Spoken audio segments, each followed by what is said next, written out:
Sí, aquesta situació que hem tingut aquesta setmana ve marcada perquè teníem una miqueta d'aire fred, no molt, d'aire fred provinent del nord i nord-oest i diguem que en seguida s'ha inestabilitzat el temps en la calor que teníem acumulada, la humitat del Mediterrani, que ara, com vam comentar, està encara en un índex molt elevat de temperatura, la temperatura superficial de l'aigua. Aleshores, no són grans condiments, però tots aquests condiments junts fan faena. Aleshores, ahir vam tindre precipitacions molt intenses i avui les tornarem a tindre, no tant com ahir, però les tornarem a tindre.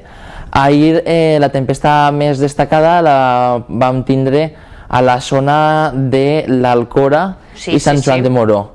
També va passar el mateix, la mateixa tempesta de l'Alcora va passar abans de que passara per l'Alcora per el poble d'Argelita i Ludiente. No tenim estació ahir, no sabem el que va caure, però sí que hem vist alguns vídeos que va caure en algo de pedra i molta aigua sobtada.